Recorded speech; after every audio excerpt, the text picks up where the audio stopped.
Eh bien, chères auditrices, chers auditeurs, ben merci de nous télécharger. Hein, on aime ça que vous nous téléchargiez. On vous le dit à chaque semaine. Hein. C'est du bien télécharger. Ben oui. Puis on essaie de mousser ça un petit peu également. Donc, on est bien content que vous le fassiez. Et là, en plus, quand vous téléchargez, vous entendez nos tests de son. Non, mais c'est quand même du beau surplus. Là. C'est fantastique. Non, mais c'est complètement... On réinvente la balado, là, s'il vous plaît. Complètement. S'il vous plaît. On la désinvente. Bon, est-ce qu'on fait un test de son avec Catherine Mathis? Catherine Mathis, tiens, test de son balado. Bon, ça y est. Est-ce que vous avez passé une bonne semaine, Catherine? J'ai passé une très bonne semaine, plongée, un peu comme vous d'ailleurs, Ouais. dans des sujets autour de l'intelligence artificielle. Hey boy! Oui, hey boy. Hey, moi, parce il a fallu que je finisse une conférence sur l'intelligence artificielle que je prononçais à TELUX cette semaine. C'est de la job. 1 heure là-dessus, là, moi, je pensais que, en tout cas, j'avais sous-estimé un peu le temps qu'il fallait que je passe là. Ouais. Tabarouette! Oui, c'est oui. quelque chose. Oui. En tout cas, c'est fait. J'étais tellement magané après cette conférence-là. J'avais l'impression... J'ai pas 3 enfants, là, vous allez me dire, mais j'étais tellement magané ce soir-là, j'avais l'impression d'avoir fait un marathon, de m'être fait passer dessus par un 10 roues. J'étais lessivé. Ça, c'est l'histoire de toutes mes soirées. Mais c'est pour ça. Pour Une ça fois que que je vous j'ai le couché dis. mes enfants, Pour ça, je c'est vous le le dis. résultat. Ben oui. Bon. C'est pour ça que je me plains pas trop en face de gens qui ont plein d'enfants. C'est Qui ont 3, plein d'enfants. 5... Il y a 7 enfants. On a 7 enfants dans l'équipe, quand Oui, même. juste en ondes, là. Oui. Juste les gens en ondes. Oui. Ouais. Bonjour, Pas pire, Martin. hein? Bonjour, Mathieu. Vous en avez 2? Oui, 2. Ouais. T'es en pleine forme. Combien? T'es ado maintenant. Ouais, ils poussent. Oui, il pousse très Ils sont bien. propres, Ils sont Martin. propres, effectivement. Vous Ouais. n'avez pas idée de l'avantage que vous avez. Petit bébé, petit problème. Il y a grand bébé, Grand bébé, problème. grand problème. Oui, bébé nombreux problèmes aussi. Fabien, les vôtres sont-ils propres? Ma fille a découvert les dinosaures. Ah ouais. Et, Et il veut pas parler de couches. Non, mais... alors, non, mais je reconnais la hauteur de vue de Fabien. Et donc, ça m'a permis ce matin, elle va avoir 4 ans bientôt, ça m'a permis ce matin d'accomplir un truc que je voulais accomplir depuis très longtemps, regarder Jurassic Park avec elle. Ah ouais. Ouais. Est-ce qu'elle aimait ça? Ouais, elle adorait ça. Mais en anglais, parce que vous, c'est seulement la télé, le week-end, en anglais. Exactement. Et pourquoi pas en chinois? Euh, C'est comme si tu apprends. J'adore. Non, mais Martin, non, mais cette émission c'est va vraiment- être c'est épique. très là. chiant. Tu vas apprendre, J'espère qu'on le sait, une on- langue, c'est comme Oui, ça, je- me semble, mais il existe des émissions on en chinois. pourrait la mettre Ouais, mais là, en mandarin. Ah, t'apprends français. Martin. Chip chop, chip Oh, chop. chip chop. Ouais, toi, Non, mais j'aime ça, Martin. Moi, j'adore ça. Non, mais c'est émotif, ce sujet-là, d'éducation, de Très technologie. émotif, très émotif. Ça vient chercher beaucoup Mais les c'est gens. vrai. On a toujours quelque chose. En plus, on regarde les autres éduquer leurs enfants. Comme, moi, Je ferais jamais Non, ça, voyons donc. ça. Mais Faire c'est- écouter la télé seulement le week-end en anglais, qui fait ça? Non, mais- C'est notre Ben sujet ouais. de déjeuner avec mon chum ce matin.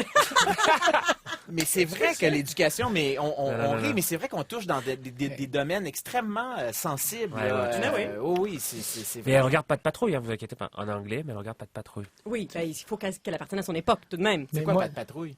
Paw Patrol, c'est une brigade de police chien. Oui, qui animé, règle tous qui les règle problèmes tous les de problèmes. Madame la mère. Puis moi, j'ai... Un peu comme les Thunderbirds, là. C'était comment en français? Quoi, non, en français, les Thunderbirds? Les Sentinelles de Les l'air. Sentinelles de l'air, Ah ouais. version chien.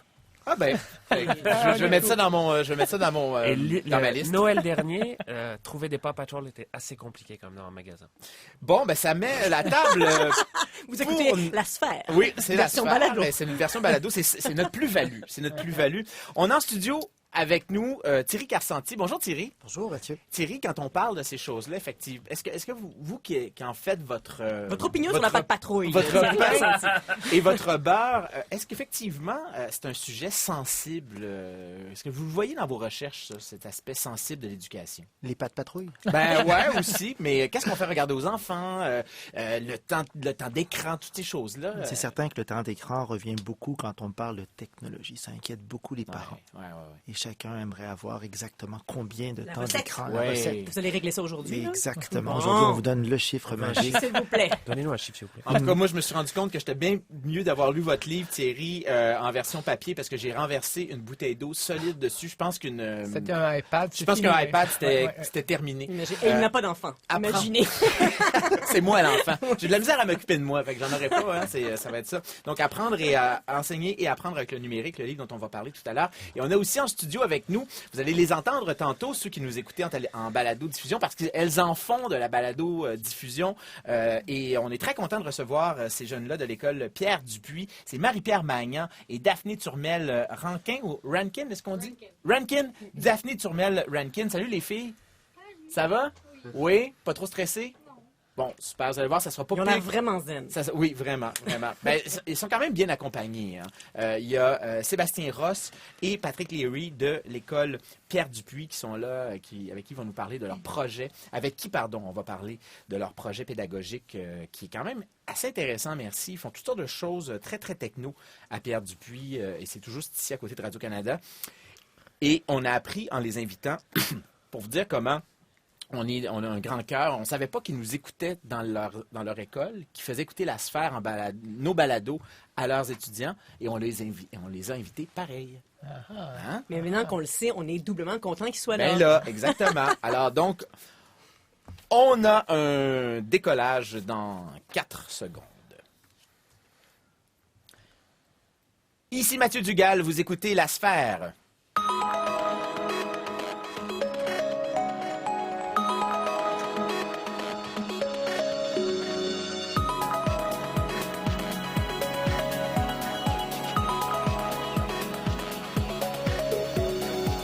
Aujourd'hui, c'est la fin de l'année scolaire. On fera bientôt brûler ces cahiers Canada. Les tablettes serviront enfin à ne regarder que du YouTube. Et on vous présente un spécial de techno-éducation.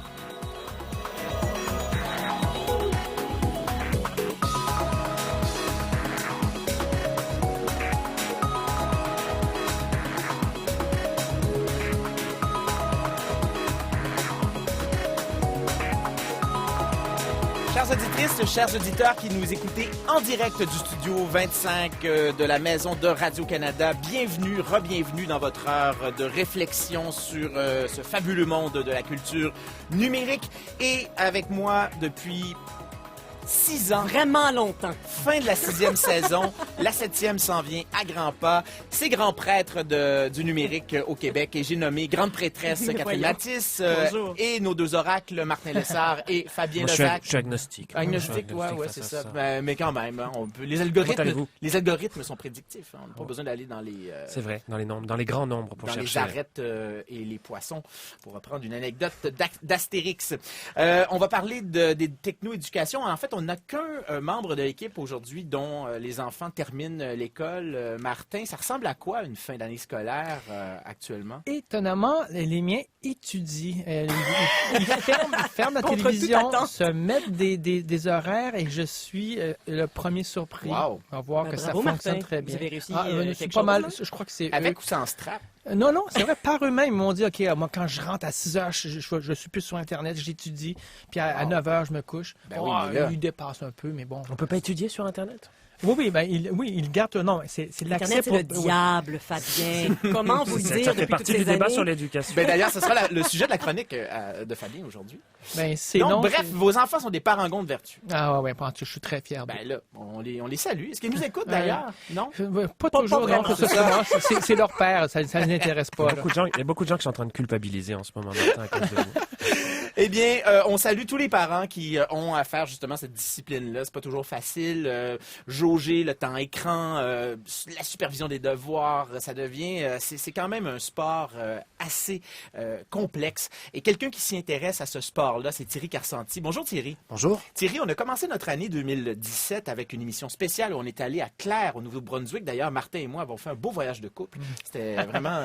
6 heures. c'était très chouette. Ouais. Ben, 6 heures aller, 6 heures retour, quand même. Ouais. Donc, on a commencé cette année en parlant de techno-éducation à l'école. On va la terminer en parlant de ça. On vous écoute, on vous regarde aller, Thierry Carsanti. On a l'impression que c'est presque que des bonnes nouvelles dans ce domaine-là. Il y en a peut-être pas assez encore, je dirais. Il y a peut-être pas assez d'écoles qui font des choses en technologie, etc. Alors, il y en a certaines, c'est très exemplaire, et d'autres où est-ce que c'est un peu plus discret. Mais on va le voir tout à l'heure parce qu'on a en studio des gens de l'école Pierre Dupuis qui ont, en fait, cette école-là secondaire qui est pas loin de Radio-Canada, donc quartier Centre-Sud à Montréal, a un programme de techno-éducation assez intéressant. On va recevoir d'ailleurs 2 étudiantes, je vais les nommer tout de suite, Marie-Pierre Magnan et Daphné Turmel-Rankin, qui seront là en fin d'émission parce qu'elles font de la balado-diffusion dans leur classe. Est-ce que c'est vrai, Thierry Carsanti, que la techno-éducation à l'école, c'est vraiment une affaire? Si on a un prof qui y croit, il va y en avoir. S'il n'y a pas de prof qui y croit, il n'y en aura pas. En général, c'est comme ça, à quelques exceptions près. Comme ce matin à l'école Paul Jarry, par exemple, parce qu'il y avait une matinée où les parents étaient invités à voir ce que les enfants font dans l'école. Et cette école, elle est spéciale parce que c'est la seule au Québec où est-ce qu'on apprend à coder de la maternelle à la 6e année. Est-ce que c'est aussi bon qu'on le dit? Nous, on est vendu à ça, là, évidemment. Est-ce que c'est... La sphère est vendue au code. On est vendu au code, ben oui, ça fait partie de notre ADN, mais est-ce que il y a vraiment des avantages à faire ça? Et on a suivi l'école cette année, les enseignants, les élèves, ce qu'ils faisaient. Et puis, encore une fois, les résultats étaient tout à fait exceptionnels. Ils apprennent pas juste à coder. On apprend à collaborer en salle de classe. On apprend la résolution de problèmes. On devient meilleur en mathématiques. On devient beaucoup plus créatif. Et donc, avec une série de projets, avec des petits robots, sans petits robots, avec diverses applications. Ce qui est exceptionnel dans cette école, c'est justement ce que vous avez dit au début. Au lieu d'avoir une seule classe où est-ce qu'on fait des choses, et l'année d'après, bon, ça tombe à l'eau, il n'y a plus rien. Là, dans cette école, c'est vraiment, il y a un suivi. On commence en maternelle et jusqu'en 6e année. Donc, la directrice de l'école, Mme Jost, a réussi à implanter quelque chose dans toutes ces classes. Et ça, c'était vraiment exceptionnel. On y reviendra tout à l'heure, mais comme nous sommes une émission éminemment dialectique, point contre point, thèse, hypothèse, on va y aller avec... oui, et on va y aller avec une synthèse signée Fabien Lozac. On va parler de l'écran à l'école et des mythes qui l'entourent. La sphère. Mythologie du web. Fabien Lozac.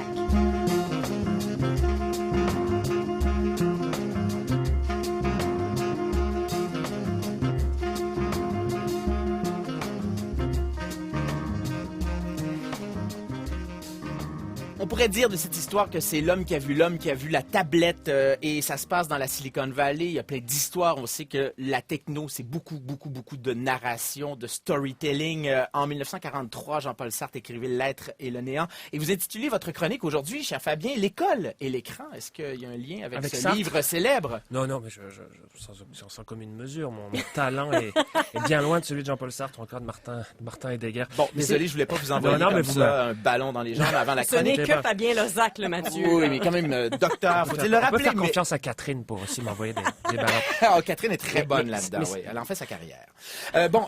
On va parler de cette fameuse histoire-là, Fabien, de ces dirigeants de la Silicon Valley qui, supposément, ne donneraient pas d'écran à leurs enfants dans Ou les tiendraient éloignés les de tiendraient l'écran. éloignés Ouais. de l'écran, voilà, dans leur parcours scolaire. Est-ce que c'est vrai ou pas, ça? Mais c'est une question, la question de l'écran, c'est une question qui, notamment dans le cadre de l'école, concentre beaucoup de questions, beaucoup de peurs. Et l'écran, c'est un objet technique, et comme tout objet technique, il est porteur d'une idéologie, il est porteur d'utopie, particulièrement dans le cadre de l'école. L'idéologie, c'est-à-dire qu'il y a un discours politique qui va viser à encourager des comportements. Donc, par exemple, cette idée que les tablettes permettent de mieux apprendre. Ça, c'est une idéologie. Puis l'utopie, c'est une espèce de discours positif sur le futur. Donc, le numérique, les écrans, les tablettes vont résoudre tous les problèmes de l'école, le décrochage scolaire, les inégalités d'apprentissage. Et l'iPad, il est vendu exactement comme ça. Regardez les publicités, c'est le summum de panacée. c'est le summum de l'appareillage éducatif. Et quand on parle d'idéologie et d'utopie numérique à l'école, il y a cette anecdote dont on vous a parlé qui revient immanquablement. Les cadres de la Silicon Valley qui mettraient leurs enfants dans des écoles sans écran, sans ordinateur, sans tablette. Et c'est un peu une anecdote qui mettrait au grand jour l'espèce d'hypocrisie des élites du numérique. Ces gens qui sont des techno-évangélistes pour nous vendre des tablettes, mais qui, d'autre côté, mettent pas leurs enfants dans des écoles avec des écrans. Qu'est-ce qu'on nous cache, d'une certaine manière? oui. Qu'est-ce qu'on ne sait pas?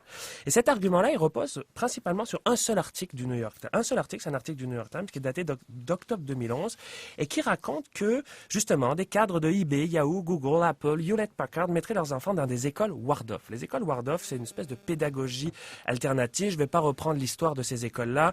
Ça remonte à l'anthroposophie de Rudolf Steiner, un peu des espèces de pseudo-scientifiques, des doctrines un peu pseudo-scientifiques. Très proche de la biodynamie. Exactement. Ouais, qui est Et une donc- pseudo-science devant l'éternel, ouais. Et dans ces écoles-là, la technologie, on considère que c'est une menace pour la créativité pour la concentration. Et c'est des écoles où les élèves ont des très bons résultats, mais on peut se poser la question, est-ce que c'est parce qu'il n'y a pas d'écran ou est-ce que c'est parce que les parents sont obsédés par l'éducation de leurs enfants à tel point qu'ils sont capables de payer $20,000 par session? Mais surtout, c'est pas parce que les enfants de la Silicon Valley vont à des écoles alternatives qu'ils n'ont pas de contact avec des écrans. Bien au contraire, ils sont baignés à la maison, ces enfants-là, dans une culture numérique permanente. Et cette anecdote-là, elle démontre finalement qu'en matière de numérique et d'éducation, on mélange souvent deux propositions, et je vous les propose ici. On mélange souvent éduquer au numérique et éduquer par le numérique. Apprendre la technologie et apprendre avec la technologie. Très belle distinction. Ouais. Oui, parce que l'éducation par le numérique, ce qu'on nous vend un peu aujourd'hui, la classe numérique, tous les élèves doivent avoir un écran, une tablette pour apprendre. Là, on est dans la pleine idéologie et dans l'utopie. La tablette va transformer l'école en école intelligente. Donnez une tablette à votre enfant, ça va devenir Einstein, Steve Jobs, Bill Elon Gates. Musk, C'est la béatitude numérique, un peu d'une certaine manière. Ça repose aussi sur une équation qui est jamais remise en question. Utiliser des outils numériques permet de les maîtriser. 70% des Canadiens utilisent un téléphone intelligent. Qui les comprend? Qui en comprend la substantifique moelle, le code? Personne. Et donc, on postule a priori, mais sans jamais faire cette démonstration-là, espèce de corrélation entre la numérisation des apprentissages et les bons résultats scolaires et la connaissance des outils. Et pourtant, on veut faire entrer les écrans dans les écoles, mais on oublie qu'ils y sont déjà. Ils y sont déjà. Il y a une étude publiée en 2015 sur les 13-18 ans. On dit qu'ils passent 9 heures aux États-Unis par jour devant un écran. 40% de ce temps-là, ce sont des mobiles. Et ce qu'on remarque aussi, et qui est complètement contre-intuitif, c'est que ce sont les enfants des milieux défavorisés qui sont le plus exposés aux écrans, qui sont le plus tôt exposés aux écrans. C'est parce que ça pallie souvent au manque de présence parentale.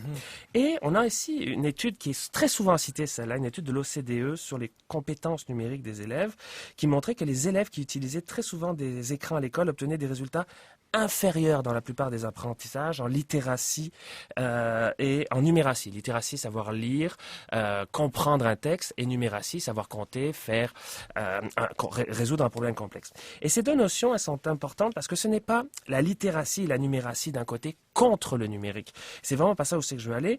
Si vous ne comprenez pas un texte, si vous ne savez pas compter, il y a très peu de chances que vous appreniez à coder un jour. Parce que coder, ça demande de savoir lire, ça demande de savoir compter, ça demande des processus logiques. Et c'est ça qu'ont compris les cadres de la Silicon Valley. Ils ont peut-être compris qu'il ne faut pas éduquer par le numérique, mais éduquer au numérique. Il y a un moment pour l'éducation. Éduquer au numérique, c'est une éducation à une culture numérique qui va intégrer la connaissance des langages de développement, bien évidemment, la connaissance des langages de programmation. La sphère, on est toujours derrière ça, mais aussi une culture de l'information. Et ça se fait pas sans des bases solides de littératie, de numératie, et ça apprendre à coder, apprendre à développer, ça demande du temps, de l'effort, de la discipline, de la répétition, du systématisme, ce qu'a toujours fait l'école traditionnelle aussi. Absolument. Donc avoir les bases de littératie, de numératie nous rend meilleurs pour apprendre le code. Et c'est pas l'un contre l'autre. Très intéressant, ça. C'est justement un propos sur lequel j'aimerais beaucoup que notre invité Thierry Carsanti réagisse, parce qu'on va parler de ça et de bien d'autres choses, parce que c'est dans l'actualité. Mais tout juste avant, voici comment il a été présenté récemment par des étudiants. 1, 2, 3, 4. Radio Saint-Fabien, la web radio qui fait du bien. Bonjour chers auditeurs et auditrices. Mon nom est Sana et moi Léo. Nous serons vos co-animateurs aujourd'hui pour cette émission spéciale Sommet international du iPad en éducation. Pour l'occasion, il nous fait plaisir de recevoir dans notre studio Monsieur Thierry Carsanti. Bonjour Monsieur Carsanti, comment allez-vous? Je vais très bien, merci de me recevoir. De rien. Monsieur Carsanti est titulaire de la chaire de recherche du Canada sur les technologies de l'information et de la communication en éducation.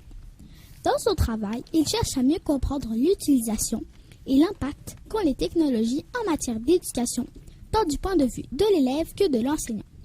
Il enseigne à l'Université de Montréal et donne de nombreuses conférences ici et à l'extérieur du pays. Hey, c'est professionnel, pas à peu près, là. On a de la compétition. 4e année. 4e année, Thierry Carsanti. C'était l'école Saint-Fabien. On vient d'entendre donc deux étudiantes qui vous ont présenté. Dans quel contexte est-ce que ça s'est fait, ça?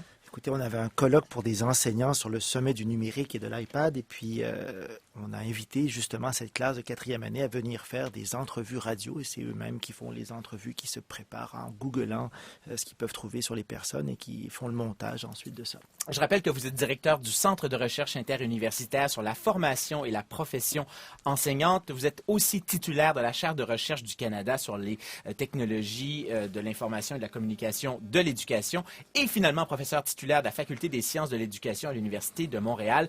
En quoi est-ce qu'on apprend quelque chose en faisant cet exercice-là qu'on vient d'entendre? Bien, écoutez, les enfants de l'école Saint-Fabien, deviennent meilleurs en français. Ils apprennent d'abord l'engagement à l'école. C'est exceptionnel pour eux parce qu'ils ne font pas juste un travail pour l'enseignant. Ils font quelque chose qui est sur Internet après, qui est vu par des salles de classe en France, partout à travers le Canada.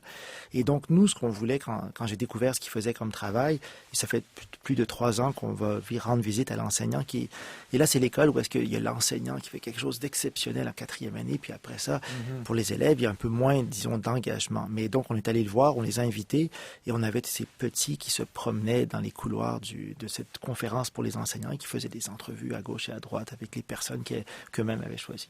Donc, ça permet de systématiser des savoirs? Ça permet plein de choses. Ça permet d'abord pour l'apprentissage du français parce qu'ils préparent leurs textes. Quand ils font leur émission, ils apprennent à travailler avec des téléprompteurs, des choses qu'on travaille parfois. Et ils font eux-mêmes leurs textes, ils font les recherches, ils collaborent aussi parce que là, il y a des responsabilités dans l'équipe. Qui fait quoi? Il y a une foule de compétences qui sont développées par l'usage de la radio. La radio devient finalement, la radio en ligne devient une excuse pour apprendre diverses matières, le français, etc. Bon. Vous venez aussi, vous êtes hyper actif ces jours-ci. Vous êtes un peu partout d'ailleurs. On se demande où quand vous dormez, Thierry Karsanti. Vous venez de publier un livre que vous avez dirigé, en fait, un ouvrage collectif, Enseigner et apprendre avec le numérique. Et dans l'introduction de ce livre-là, vous dites, pour Duchâteau, un des chercheurs dans ce domaine-là, il dit « L'échec des technologies à l'école et dans les pratiques pédagogiques s'explique par l'écart entre les promesses et la réalité. » Et ça, c'était en 1996. Vous êtes extrêmement positif. Vous regardez cette entrée-là de la technologie à l'école avec beaucoup de confiance. En quoi est-ce que vous pensez qu'aujourd'hui, on a moins d'illusions que nous en avions, semble-t-il, il y a 20 ans? D'abord, on peut pas avouer aujourd'hui qu'on peut être aussi bon enseignant qu'on l'était il y a 20 ans sans numérique. Et en même temps, je partage tout à fait la chronique de votre collègue un peu plus tôt, où est-ce qu'il dit il faut pas en faire une utopie non plus. Mais sans en faire une utopie, c'est impossible de penser qu'en 2017, on peut être un aussi bon prof qu'en 99 ou 95 ou peu importe. Google n'existait pas, Facebook n'existait pas, YouTube, etc. Donc, c'est pas la même chose. Maintenant, le numérique, ce n'est pas la panacée pour autant, c'est plus complexe que ça et le rôle de l'enseignant est plus que jamais important. Mais en quoi est-ce que l'enseignant est plus important? En quoi est-ce qu'il apporte quelque chose de neuf quand, vous le dites, l'information est toute là? On fait 3 recherches et... mais l'information est là, mais le rôle de l'enseignant, c'est de la transformer en connaissance pour l'élève. Alors c'est là tout son art de développer l'esprit critique. Peut-être qu'on aurait eu quelqu'un de différent chez nos voisins du Sud si l'esprit critique avait été plus travaillé à l'école primaire et secondaire avant. Oui. Donc tout ce travail de l'enseignant est extrêmement important, je pense. Et justement avec les informations, avec les réseaux sociaux, avec tout ce par quoi les jeunes sont bombardés, je pense que son rôle, au contraire, est essentiel maintenant.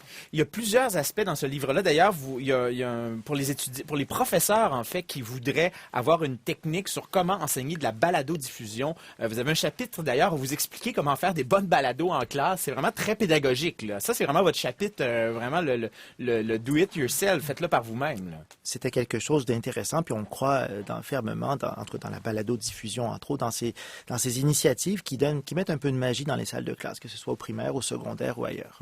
De quoi est-ce que vous êtes en fait, qu'est-ce qui vous surprend le plus dans les résultats qui sont soulignés, qu'on rapporte dans cet ouvrage collectif-là? Souvent, dans les résultats sur le numérique, on voit une espèce de bataille, comme si le numérique, ça se battait contre le papier-crayon, mais c'est en parallèle des fois, et c'est là où les gens ne voient pas la chose. On essaie de voir, on pense qu'il y a un combat. Dans cette école aux États-Unis, on nous fait croire, à l'aide d'un seul article, qu'une école qui est située dans la Silicon Valley, dans un quartier, où on peut même pas parler de maison, on peut parler de manoir, de grandes propriétés, où les frais d'inscription sont 40 000 $ US par année, mais qui va envoyer son enfant là-bas?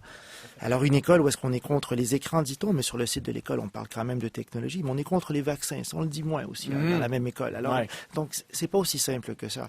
Et cette école-là, finalement, c'est l'école de quartier de gens qui ont une fortune personnelle dans la Silicon Valley. Qui sont-ils? Ils travaillent pour certaines entreprises, mais c'est quand même l'exception. Et puis, comme vous l'avez dit, à la maison, ils ne sont pas à plaindre au niveau des écrans et de quoi que ce soit. Ouais, ils en ont largement. Il y a une culture aussi numérique. Et même l'enquête de l'OCDE que vous avez souligné, un des problèmes que l'OCDE a souligné, c'est que investir dans le numérique ne va pas engendrer des résultats positifs si on ne forme pas les enseignants et si on n'investit pas dans la responsabilisation des élèves. Donc, 2 éléments essentiels. Juste acheter des ordinateurs, des tablettes, les jeunes, ils vont se mettre à faire autre chose, c'est normal. Mais si on forme les enseignants, si on responsabilise les jeunes, là, on aura des projets de balado-diffusion, de radio, etc. Ce matin, donc, à l'école Paul Jarry, il y avait des ateliers de programmation gratuits. Et ça, c'est pour les familles avec des enfants à compter écoutez, 5 ans.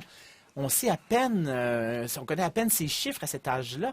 Pourquoi est-ce que la programmation est importante? Pourquoi est-ce que on en parle souvent, nous, ici à l'émission?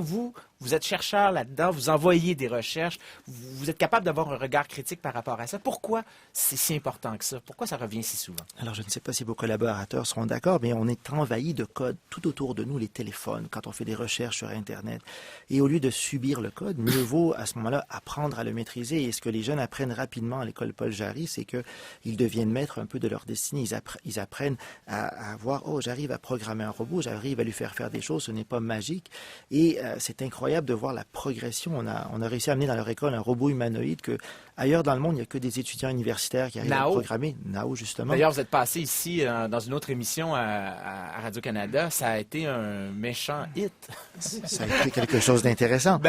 Mais ailleurs dans le monde, il n'y a que des étudiants universitaires. On regarde l'Université Notre-Dame aux États-Unis, des étudiants en génie qui le programment. Et nous, à l'école Nao, c'est ce qu'on avait ce matin. On avait 2 jeunes, Philippe et Peter Lee, 5e année, et qui programmaient devant les parents le robot. Moi, j'étais juste là comme pour faire l'animation. Les parents demandaient qu'est-ce que le robot peut faire, et c'était les 2 enfants de 5e année qui montraient aux parents comment. Et on apprend vraiment en faisant ça. On apprend le code, on apprend les mathématiques, on apprend la résolution de problèmes. Il faut voir comment c'est pas simple programmer un robot. Et tout ce qu'on apprend, ensuite de ça, quand on fait face à un problème de mathématiques, nous disent les élèves, ou autre chose, on est beaucoup plus résilient, on est engagé, c'est beaucoup plus intéressant pour eux. On va écouter un extrait, justement, de vos pérégrinations parce que vous rencontrez plein de gens. Vous êtes une star dans ce monde-là. On va écouter un extrait, on va l'expliquer tout de suite après. Écoutons ça. Je m'appelle Christophe, j'ai 8 ans, je suis à l'école Paul Jarry. Qu'est-ce que tu apprends quand tu fais de la programmation? Admettons que quand tu es vieux, tu veux devenir quelqu'un qui crée des jeux vidéo ou etc. Il faut que tu saches comment programmer des choses. Awa, 12 ans, ça m'apprend les mathématiques, puis les sciences et l'informatique. Parce qu'en mathématiques, ils vont sûrement te donner des mesures à faire, puis des actions à faire. Je m'appelle Alexis, j'ai 7 ans. Ça m'apprend à faire des efforts et ça me donne des stratégies. Je m'appelle William, puis j'ai 8 ans. On apprend à travailler en équipe. Aussi, on apprend à résoudre des problèmes quand ça marche pas. Puis aussi, on apprend l'anglais, là, parce que dans le Dash and Dot, c'est en anglais. À quoi vous jouez? Des fois, on fait Scratch Junior, Code.org, Dash and Dot. Bonjour, je m'appelle Megan, j'ai 10 ans. Qu'est-ce que tu aimes le plus faire, toi? Moi, j'aime plus faire Minecraft. Oui? Parce que tu peux faire de fois, à un moment donné, nous a donné un défi de faire des mathématiques en Minecraft. C'est un peu compliqué, mais j'ai réussi à le faire en premier. C'est là. C'était les étudiants de l'école Paul Jarry qui expliquaient ce qu'ils font avec la programmation. Il y avait également la directrice qu'on a entendue dans cet extrait-là.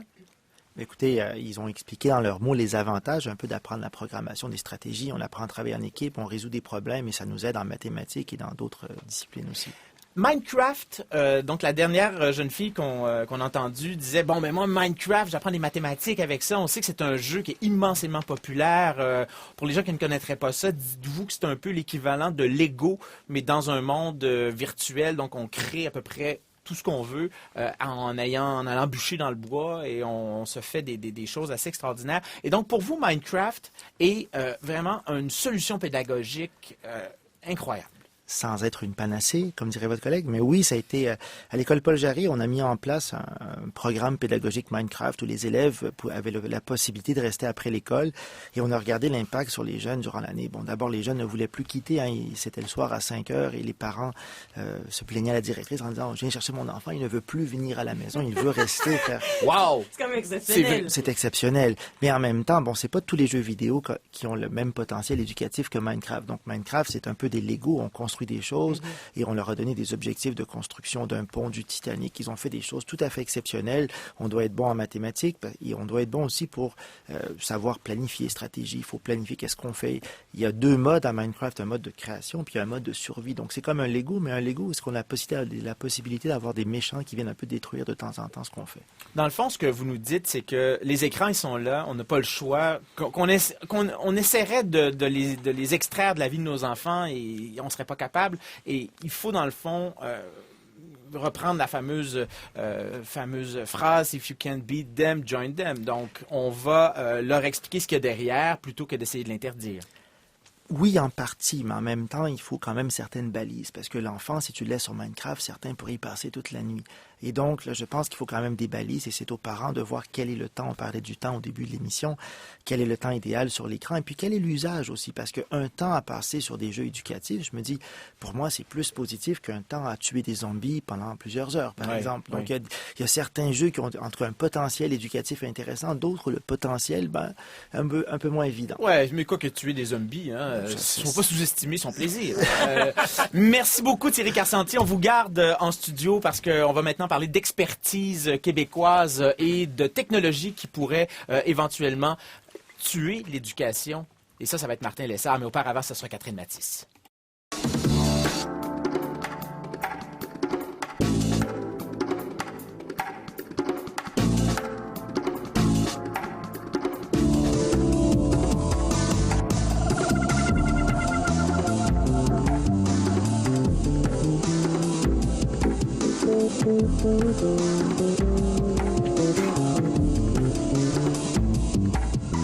Thierry Carcenti, professeur-chercheur, notamment à l'Université de Montréal, qui vient de signer un ouvrage qu'il co-dirige avec Julien Bogman, Enseigner et apprendre avec le numérique. On a une expertise vraiment incroyable ici, il faut le dire, au Québec. D'ailleurs, notre premier voyage à South by Southwest, l'équipe de La Sphère, on avait rencontré des gens de Classcraft, des gens de Sherbrooke. Ça, c'était il y a 3 ans. Et Catherine Matisse, les applications dans le monde de l'éducation, elles sont nombreuses. Il faut dire que Classcraft, là, c'est un succès qui ne se dément pas. Et un succès planétaire. Donc, faut le dire, je pense que quand on est dans 75 pays utilisés par 2 millions de personnes, on peut parler d'un succès planétaire. Je pense que c'est... 2 millions de personnes, 75 pays. C'est énorme. Et c'est parti il y a 3 ans de Sherbrooke. Là. Donc, une idée comme ça d'appliquer cette espèce de jeu, le jeu de rôle, de l'appliquer à la classe. Et donc, les élèves peuvent incarner différents personnages et ça motive. Ça permet donc de gérer les classes du point de vue du professeur et ça motive les élèves. Donc, tout le monde, finalement, en ressort gagnant. C'est évidemment ça qui fait en sorte que c'est un succès. Cela dit, pour ma petite recherche aujourd'hui, je me suis rendu compte que des initiatives, notamment comme celle-là, il y en avait beaucoup. On sent que les entreprises qui combinent technologie et éducation ont vraiment le vent dans les voiles. Je vous en présente 2 autres. Vous avez parlé d'initiatives montréalaises ou québécoises. D'abord, je vais attirer votre attention vers Top Hat, qui est une entreprise de Toronto, une start-up en fait qui a débuté à Toronto en 2009. Je ne sais pas si on peut encore parler de start-up parce que maintenant, on est rendu à 180 employés. C'est une moyenne pousse, on va le dire comme ça. Disons que ça a poussé très vite et très bien. Et ça ressemble un petit peu à Classcraft dans l'intention, pas tellement dans la manière de se présenter. Mais bref, c'est une plateforme qui permet aux professeurs de prendre les présences et de stimuler, encore une fois, la participation des élèves. Et si je vous en parle, et la manière dont je suis tombée là-dessus, c'est que ça vient de remporter le titre de start-up de l'année, quand même, à la 6e édition des les Canadian Startup Awards. Donc, en gros, qu'est-ce que c'est Top Hat? Ouais. Ben, justement, tantôt, on parlait du fait que les étudiants ont déjà toutes sortes d'outils dans les mains. Alors, ça peut être un outil de distraction, mais ici, on choisit de s'en servir comme outil d'éducation. Ils ont déjà ça dans les mains. Alors, pourquoi ne pas mettre finalement cet outil-là au service du cours? Alors, la plateforme permet de créer, par exemple, du contenu interactif à partir de votre matière pour augmenter la participation en classe. Vous pouvez aussi donner du feedback en temps réel. Tout ça fait en sorte que ça rajoute énormément de ludification. Hein. C'est un mot qu'on n'a pas encore prononcé aujourd'hui, mais je pense que forcément, ça se joue dans toute cette affaire-là. Oh oui. Quand on parle de technologie en classe, souvent, il y a un aspect comme ça de ludification. L'autre entreprise, et c'est là où on revient du côté du Québec, qui m'intéresse et qui connaît une forte croissance dans ce qu'on appelle le EdTech, hein, donc les technologies relatives, relatives à l'éducation, c'est Oulala. J'adore. Mais franchement, il fallait le faire. Dites-nous le don, s'il vous plaît. Oulala. Oulala, vous êtes... Wow. Ça vient de Montréal. Et en gros, vous aimez ça, hein? Ouais, j'aime ça. Mais les gens sont en train de dîner, alors j'ai choisi de garder la pédale douce quand même.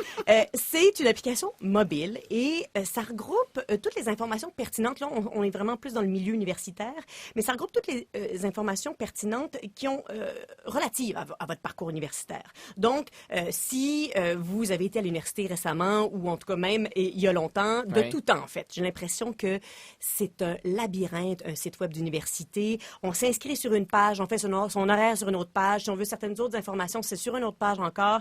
Bref, ça alourdit énormément le quotidien des étudiants. C'est pas des gens qui investissent beaucoup dans l'expérience utilisateur, on va le dire comme ça. Effectivement. Et puis là, vous allez me dire, parce que je vous connais, vous êtes un bon animateur. Merci, d'accord, Catherine. mais quel est le lien à l'éducation? Allez-y, Mathieu.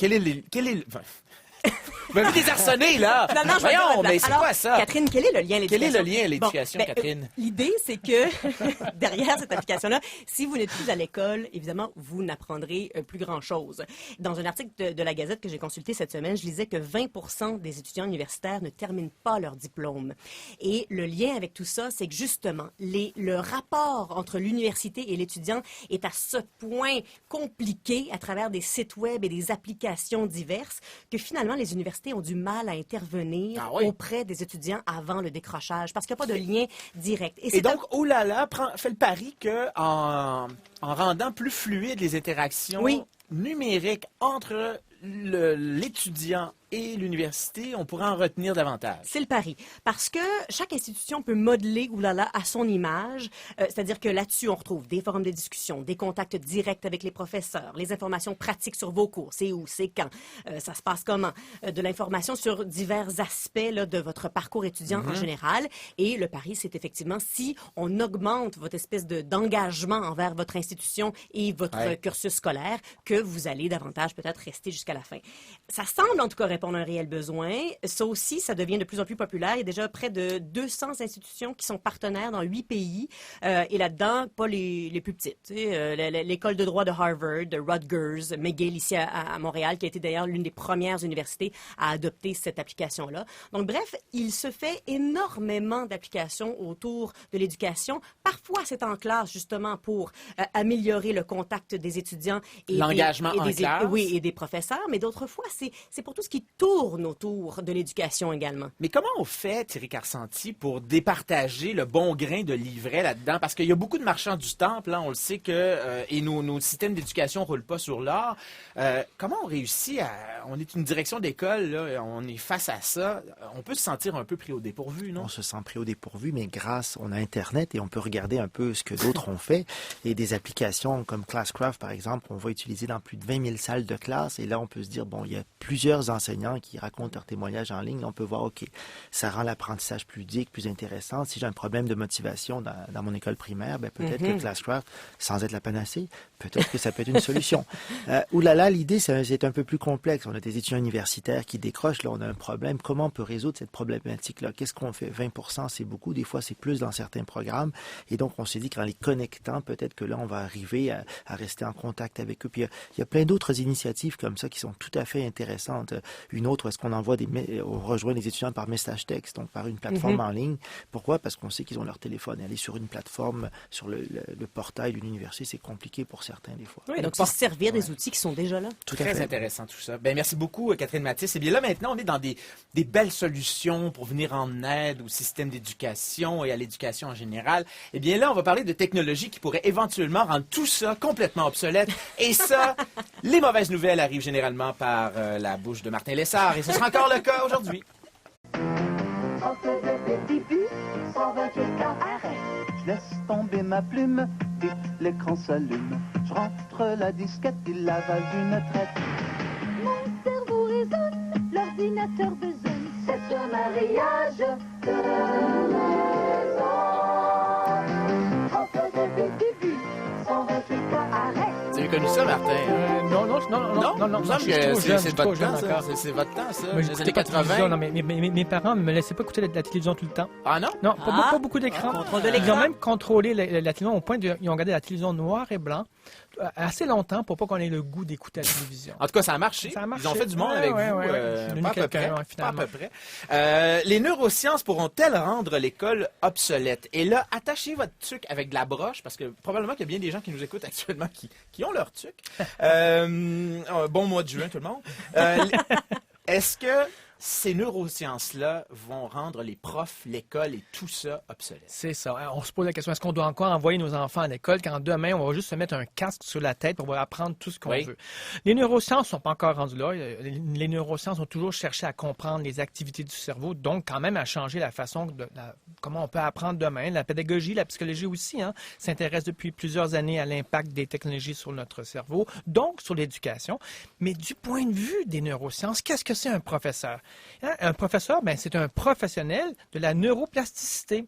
Pourquoi? Parce que c'est la neuroplasticité, je vous le rappelle. C'est une belle manière de le dire. Le cerveau est flexible dans sa façon de faire des connexions, mais il faut quand même le reconnaître. Pour l'instant, le professeur, c'est le champion au quotidien pour rebrancher le cerveau de nos jeunes.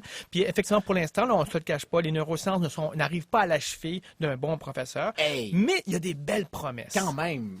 On salue tous les profs, d'ailleurs, qui nous écoutent. Vous êtes des professionnels de la neuroplasticité des enfants. Mais il faut quand même comprendre pourquoi on parle de neuroplasticité. C'est basé sur l'hypothèse qu'effectivement, qu'il y a des reconnexions selon le contexte et que là, la neuroscience permet maintenant de lire ce qui se passe dans le cerveau. On apprend à lire, donc si on apprend à lire le cerveau, on apprend à savoir comment on apprend. Le brain data, c'est les noms qu'on emploie, ou le psycho-informatique, c'est des capteurs d'ondes cérébrales et on a donc une bonne compréhension. Appelons ça le mouvement de la pensée. Là, on a sûrement déjà vu des images ou des vidéos, on voit le cerveau s'allumer avec des lumières. Bon, c'est le même principe. On peut observer quelle partie du cerveau est stimulée. Et actuellement, il y a 2 grands projets qui veulent cartographier cette fabuleuse ce fabuleux continent. L'un qui est américain, le Brain Initiative, et l'autre, c'est l'européen, le Human Brain Project, qui tente de cartographier justement le cerveau pour mieux comprendre. Et donc, les neurosciences partent de là pour dire, on comprend maintenant la connexion au niveau des neurones. Est-ce qu'on peut l'appliquer ensuite en pédagogie? Et là, on voit les marchands, toujours eux, qui arrivent pas loin après la science, arriver avec leurs applications. Et parmi ces marchands-là, Facebook, qui annonçait récemment son désir de développer des interfaces cerveau-machine. Oui, tout à Et là, écoutez ça, parce que le potentiel tragico-humoristique de ça pourrait être quand même assez grand. Oui, c'est ça. C'est l'étape suivante, évidemment, c'est de ne pas juste comprendre le cerveau, c'est de l'utiliser. Et Facebook a annoncé en avril cette année qu'elle travaillait sur plusieurs projets, en fait, mais dont un qui permet de pouvoir texter nos pensées. Donc, plus besoin de cliquer sur « like », on va pouvoir juste y penser et ça va partir. Donc, on se met un genre de capteur sur la tête ou sur la peau et avec beaucoup de pratique, on finit par... Toutes les pensées ne font pas des bons SMS. Ça marche pas toujours. Non, c'est ça. Ça manque beaucoup de pratique encore. On n'est pas... En tout cas, c'est juste des messages très simples, très binaires finalement. Mais c'est quand même... On peut peut-être s'échapper plus rapidement aussi qu'à l'écran. Peut-être qu'on peut liker quelque chose sans nécessairement avoir voulu. Ça va peut-être faire des coffres-feux plus souvent. Non, mais c'est bien parti. Hashtag je ne crois pas que ce genre d'utilisation soit si intéressante. C'est peut-être plutôt le côté pédagogique de ça qui devient, entre l'interface cerveau-machine, ça peut devenir intéressant parce que là, les technologies d'imagerie cérébrale, on serait capable de détecter quand un élève fait une percée ou non dans une compréhension ou quand il est distrait. On peut imaginer qu'on peut voir si son cerveau s'allume si il comprend que l'erreur qu'il est en train de faire est une erreur ou pas, parce que d'ailleurs, on le voit très bien, un cerveau qui comprend que l'erreur qu'il a, c'est pas juste une déception, c'est comme un apprentissage pour s'améliorer. Et le cerveau brille différemment. Ah oui, donc quand on se rend compte qu'on a appris quelque chose et qu'on comprend quelque chose, ben, le cerveau n'est pas... l'organisation électrique, on pourrait le dire comme ça, n'est pas la même. Et donc, même signature. On peut imaginer le professeur pouvoir dire « Ah, ça y est, l'élève avance ». On peut même imaginer toute la classe au complet pour voir qui ne comprend pas dans la classe et comment il peut avoir des interactions entre eux pour voir la motivation. Mais il y a des tests en ce moment où on voit, ils ont fait un test sur 12 étudiants sur une session, puis on a pu voir la motivation ou l'intérêt, entre la dynamique dans la classe grâce au genre de brain-to-brain connection. Là. Mais donc, on est au début de voir ces genres de connexions. Mais là, en fait, on voit ça poindre derrière tout ça, mon cher Martin. Là, c'est le fameux rêve de l'apprentissage sans douleur. Là, on se met notre casque, puis une demi-heure après, on parle mandarin. Là. On n'est pas là. Oui, non, on n'est pas du tout là. On comprend qu'est-ce qui sort du cerveau. Là. Le rêve, c'est de faire rentrer quelque chose dans le cerveau. Puis oui, la DARPA, en ce moment, la fameuse DARPA, la branche recherche et développement de l'armée américaine, explore cet apprentissage neuroplastique, l'apprentissage neuroplastique qui est le rêve de neurostimuler le cerveau de façon à modifier les points de connexion entre les neurones. Pourquoi? Pour apprendre plus rapidement. Puis en ce moment, très sérieusement, ils supportent 8 projets d'études pour découvrir ce mécanisme de neurostimulation artificielle. Puis une des méthodes consiste à placer un stimulateur juste à la base du cou, Mathieu, ici, pour envoyer des ondes électriques qui vont venir générer des réponses neurochimiques dans le cerveau. Donc, si ça a l'air très science-fiction, ce n'est pas tant que ça. Quand vous étudiez pour un examen, vous prenez du café et c'est quelque part, on est dans la même famille que ça. Vous venez stimuler votre cerveau pour retenir l'information. Si on peut contrôler et savoir comment ça marche, ben, on aurait la clé pour télécharger finalement des informations dans le cerveau. Aïe aïe. Comme le film Matrix. Oui, tout à fait. Mais moi, je vous dirais toujours, mais en tout cas, je ne crois quand même pas qu'on va se mettre un casque bientôt ou des implants cervicales. Je crois qu'à votre place, j'enverrai encore votre enfant à l'école. Bon, ben c'est oui, ben Martin, merci de nous rassurer. Si j'étais encore au secondaire, je dirais de votre chronique qu'elle est très capotée. C'est vraiment là, c'est de haute voltige. Cher Martin Lessard, merci beaucoup. Et maintenant, ben je vous demande de vous lever. Allez-vous-en parce qu'on reçoit des étudiants de l'école Pierre Dupuis. Bonjour, bienvenue à Pixelnet.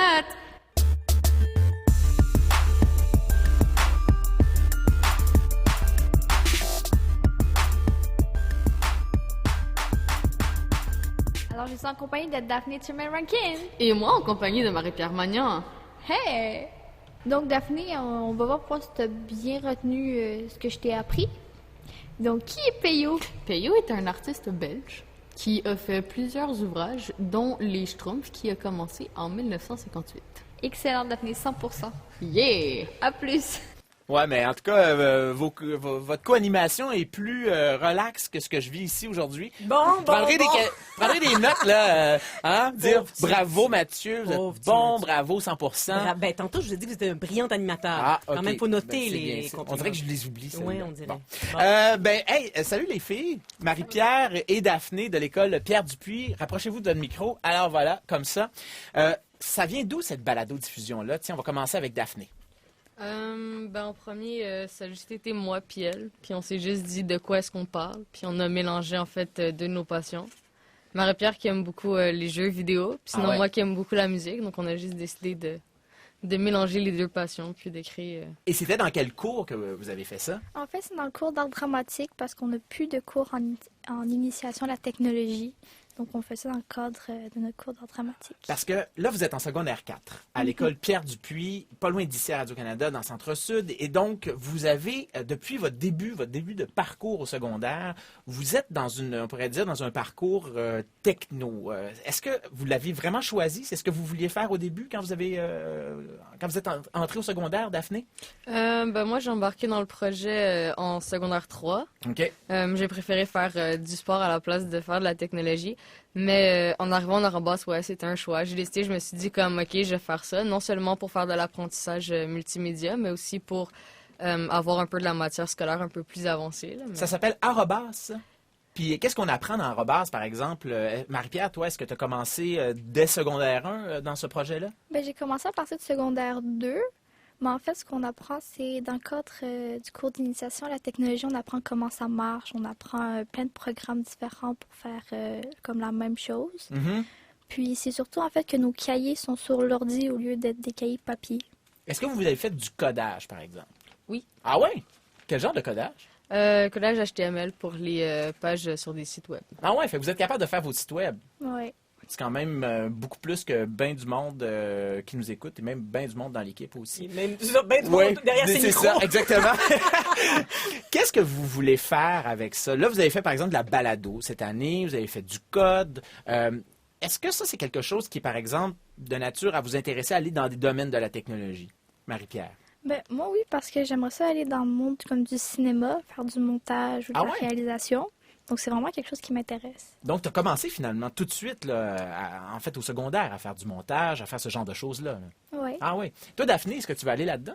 Moi, j'ai comme un peu deux milieux, mais je dirais que si je veux, par exemple, aller en ingénierie mécanique, c'est sûr que la technologie va être présente. Ça va être comme quelque chose qui va aider le travail, en fait, sur une base quotidienne. Donc, je dirais que c'est quand même quelque chose qui me lance bien vers un début de piste. Très chouette, ça. Donc, cinéma et ingénierie mécanique, on est vraiment dans des métiers qui sont, ou en tout cas, le potentiel de développement avec la technologie est quand même assez élevé. Et si vous avez pu faire ça, c'est parce que en studio sont venus avec vous des gens de l'école Pierre Dupuis, et j'ai nommé Patrick Leary, qui est enseignant en art dramatique, et Sébastien Ross, qui est enseignant soutien informatique à l'école des métiers de l'informatique, du commerce et de l'administration. Voilà, j'ai réussi. Bonjour à vous deux. Bonjour. Comment est-ce que vous avez imaginé ce programme-là là, qui fait que les filles ici ont fait de la balado, notamment cette année? Tiens, on va commencer avec vous, Sébastien. Écoutez, ça a commencé il y a plusieurs années et on a eu une chance énorme, c'est d'avoir un mandat libre de la part de la direction puis des conseillers pédagogiques. Et on devait, nous, à EMICA, qui est une école de formation professionnelle en informatique, entre autres, on devait imaginer ce que devait être ou ce que pourrait être le programme ou la spécialité arrobase de Pierre Dupuis. Okay. Et donc, on a mis en place un tableau blanc qu'on a rempli carrément de A à Z et on s'est imaginé qu'est-ce qui pourrait être le fun de faire parce qu'on voulait focusser sur un produit final qui allait être le plus public possible. Mais qu'est-ce qu'il n'y avait pas déjà à l'école que vous avez voulu remplir avec ce programme-là? Tiens, on va y aller, Patrick. Vous êtes notamment derrière ça. En secondaire 1 et 2. C'était quoi le vide là, que vous vouliez remplir avec ça? On voulait quitter la simple initiation aux technologies et là, arriver dans des contextes d'apprentissage un peu plus concrets. Alors, présenter des projets aux élèves sur une plus longue échelle. Avec le web en secondaire 3, là, on leur permettait d'aller plus profondément dans ce qu'ils avaient déjà abordé dans les premières années avec de simples petits outils et puis de les utiliser pour... on parlait de page blanche tout à l'heure. Approfondir des projets qu'ils avaient aimés. On leur laissait d'ailleurs libre choix là, quant aux sujets qui allaient, pour leur site web, les sujets qui allaient être abordés. C'est la même chose d'ailleurs en balado. Ils ont eux-mêmes choisi ce sur quoi leur balado allait porter. Ils ont développé les contextes, les concepts plutôt d'émissions. Donc il y avait carte blanche, eux autres aussi. Là. Et là, vous avez parlé du programme Arobase. Qu'est-ce que c'est ce programme-là? C'est un programme qui est en place depuis maintenant 4 ans à l'école Pierre Dupuis. L'objectif, c'est de développer, de permettre un contexte d'apprentissage avec l'utilisation des technologies. On utilise les technologies de différentes façons, dépendamment des cours, évidemment, mais ils sont toujours présentes. On a des cours supplémentaires également. On parlait du cours d'initiation aux technologies. C'est un cours qui se donne une fois par semaine où les jeunes de secondaire 1 et 2 l'abordent sous tous ses angles, si on veut. Mais tout au long de l'apprentissage, il y a un focus qui est fait vers un projet de synthèse. Alors, à la fin de l'année, ils ont à faire une présentation orale et visuelle. Et là, donc, vous êtes en secondaire 4, les deux, Daphné et Marie-Pierre. Là, j'imagine, est-ce que vous êtes en train de terminer votre projet de synthèse, là? Est-ce que c'est dans votre curriculum aujourd'hui? Cette année, c'est-à-dire? Bien, cette année, comparé aux autres années, on n'a pas eu besoin de faire un projet intégrateur, mais il a fallu qu'on anime pendant un midi en direct à la radio étudiante. Ah ouais, quand même. Puis, Daphné, vous l'avez fait ensemble, ça, ce projet-là? Oui, étant donné qu'on était sur la même équipe, on a profité du moment à deux. Puis, je trouve que ça s'est bien passé. C'était quand, ça? Le 24 24 mai. Le 24 mai. Et qu'est-ce que vous présentiez? C'était quoi votre heure là, sur l'heure du midi? C'était sur moi qui faisais en fait un retour sur Lady Gaga puis son évolution à travers les années. Ah ouais? Vu la sortie de son nouvel album. Puis sinon, on a aussi eu une conversation sur un top 3 de Disney. Un top 3 de Disney? Pourquoi ça? En fait, c'est qu'on voulait simplement comme apprendre aux personnes c'était quoi les vraies versions des fins Disney. Des fins de Disney. OK, parce que il y a des comment on dit, il y a des fins alternatives là, dans certains films. C'est les fins originales, en fait. Ouais. C'est avant que Disney ait pris le contrôle du récit. Du récit, oui. En fait, c'est un bon regard sur le cinéma également. Dites-moi, ce projet-là que vous faites là, en secondaire 4, est-ce que ça se poursuit en secondaire 5? Est-ce que vous allez continuer à faire ce genre d'intégration-là techno-pédagogique? Si je peux me permettre, avec les horaires parfois un peu spaghetti, là, comme on appelle en secondaire 5, les élèves doivent faire des choix dans leur formation. Ceux qui prennent des options de sciences et de maths un petit peu plus avancées ont moins de choix. En secondaire 5, l'art dramatique prend encore le relais pour ce qui est du multimédia et des technologies. C'est un programme qui est là depuis un peu plus longtemps, par contre. Alors, on fait du cinéma, on fait un peu de photographie également. Alors, les élèves qui ont fait ça dans leur choix vont pouvoir profiter également là, de... Donc, ça va être la techno, mais dans un contexte de cinéma et dans un contexte de photographie. C'est exact. Ouais. Ça prend des profs. Moi, à chaque fois que je reçois des profs, des gens qui sont dans les écoles, qui font des projets comme ça, c'est des gens vraiment qui décident que là, ils vont faire entrer la techno à l'école. Ça doit alourdir une tâche quand même solidement. Il faut le vouloir. Là, à ce chapitre-là, moi, je dois vous avouer qu'il y a une énorme motivation de la part de Pierre Dupuis parce qu'ils sont venus chercher une spécialité techno. Parce que je crois que la difficulté, souvent, c'est pour un prof qui veut utiliser la techno, c'est d'avoir ces technologies-là qui sont solides. Quand on veut monter un programme pédagogique puis qu'on veut apprendre soit l'élément technologique, comme étant une fin en soi, ou comme étant un moyen pour aller plus loin, dans leur cas, c'est les deux. On apprend autant l'aspect technologique comme une fin, puis aussi comme étant un moyen pour s'exprimer, puis faire d'autres choses en parallèle.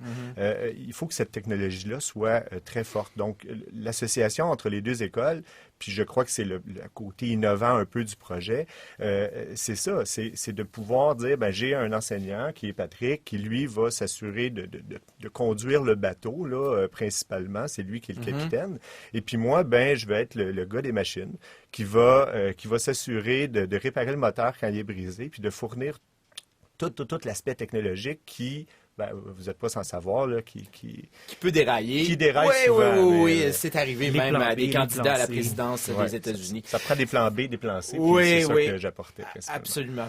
En terminant, les filles, moi, j'aimerais vous entendre. Qu'est-ce que ça vous a permis de découvrir sur le monde qui vous entoure, sur votre choix de carrière, le fait de faire de la techno comme ça à l'école? C'est sûr, par exemple, quand on faisait, par exemple, en secondaire 2, on faisait plus... des trucs avec les caméras, donc on filmait et tout. Là, ça m'a plus permis d'apprendre que j'aimais le montage. Ah ouais? Puis là, en plus, cette année, on faisait beaucoup de montage audio, donc ça m'a vraiment encore plus permis de dire ça, j'aimerais ça travailler là-dedans plus tard. Donc, tu as expérimenté tout de suite pour savoir si tu aimais le métier qui te tentait. Dans ton cas, Daphné, est-ce que ça t'a permis de choisir ta carrière? Je veux dire que j'ai quand même vraiment beaucoup d'idées en fait à ce moment-là de ce que je voulais faire dans la vie, mais faire du code HTML m'a vraiment plus envoyé sur une piste où j'allais avoir besoin, par exemple, d'une technologie ou d'une certaine logique mathématique ou artistique. Donc ça m'a quand même un peu lancé sur une panoplie de métiers que j'aurais voulu... C'est très impressionnant, je dois vous dire, de voir la maturité avec laquelle vous parlez de vos métiers. Nous-mêmes, on est toujours pas sûrs de ce qu'on veut faire dans la vie. Oui, c'est pour ça qu'on fait encore. C'est pour ça qu'on est les médias. Je rappelle vos noms. Marie-Pierre Magnan, élève de 4e secondaire à l'école Pierre Dupuis, future monteuse et ou réalisatrice. Et Daphné Turmel-Rankin de l'école Pierre Dupuis également, 4e secondaire, future ingénieure mécanique. C'est un grand plaisir de vous avoir reçu ici à l'émission. Merci beaucoup. à Patrick Léry et Sébastien Ross qui sont derrière ces très, très belles initiatives et qui permettent à ces filles-là d'expérimenter la techno à l'école. Merci à vous. Merci. Eh bien, maintenant, on va aller joindre notre ami Francis Reddy qui est dans son restaurant au Robin des Bois et où il va nous parler de cuisine et notamment d'obsolescence programmée cet après-midi, n'est-ce pas, Francis? Exactement. Sujet, je pense, qui est assez populaire dans l'univers des ordinateurs. Je ne sais pas combien de temps peut vivre un ordinateur, sa vie utile. En fait, Apple voudrait que ce soit 1 an, mais en général, c'est 2 ans. C'est-tu plate? Ah! Ben alors, on vient de battre ceci grâce à un réfrigérateur. C'est une entrevue avec une dame de Montréal qui a le même frigo depuis 1953. Wow. 1953. C'est pas un Apple, ça c'est sûr. Et la preuve, j'ai une preuve, vous avez une enveloppe devant vous. Oui. Ouvrez l'enveloppe, vous allez voir, elle est là. Il fonctionne parfaitement, wow. Exceptionnel. Alice Dupuis. Alice Dupuis, voilà, exactement. Et ce qu'il y a de merveilleux, c'est que il y a une réflexion qui est en arrière de ça. C'est pas juste dire qu'elle aime son frigo, c'est les raisons pour lesquelles elle l'a conservé. Le plaisir qu'elle a de le voir tous les jours et de pouvoir s'en servir, même s'il faut une fois par mois enlever un peu la glace. C'est normal, c'est la vie, mais il fonctionne toujours, il est impeccable. Et en plus, quel look! Mais c'est un look incroyable. Il est à la mode, pas à peu près. Ça. Et là, la facture, il y a même une photo de la facture que vous m'avez donnée.